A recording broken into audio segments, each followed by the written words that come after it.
Le château de Rieux est construit au IXe siècle, lorsqu'Alain le Grand comte de Vannes et de Nantes veut établir sa résidence au milieu de ses États.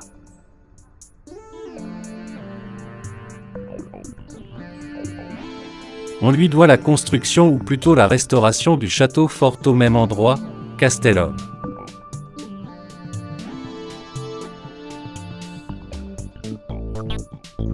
C'est lui qui bâtit les Normands à Questembert en 888, et y fut nommé roi de Bretagne et surnommé le Grand.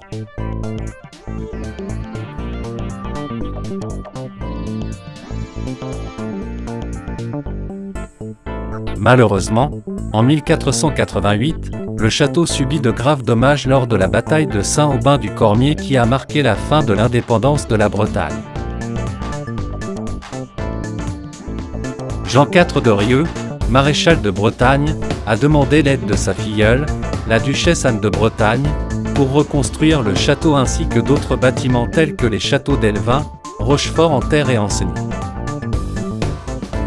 Il a reçu 100 000 écus pour mener à bien ce projet.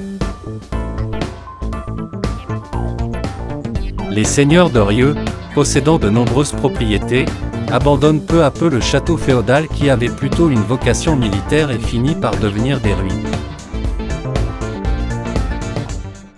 Lorsque Richelieu, ministre et conseiller de Louis XIII, décide de raser près de 2000 forteresses en France en 1630, dont le château de Rieux.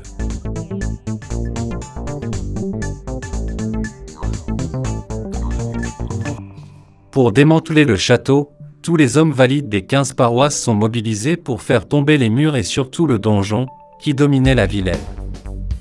Les ouvriers ont enlevé la moitié du donjon sans qu'il ne s'effondre. Enfin, en 1799, un fort tremblement de terre fait tomber le donjon.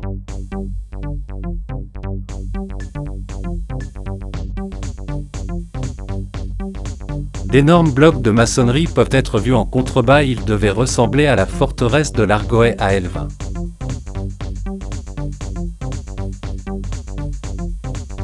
Pour comprendre en détail ce qu'il s'est passé, un circuit d'interprétation retrace l'histoire de Rieux. À l'aide de panneaux informatifs, vous comprendrez à la fin de votre promenade historique l'âme de ces ruines. De plus, cette balade vous fera découvrir les nouveaux maîtres des lieux, 20 espèces d'arbres et arbustes.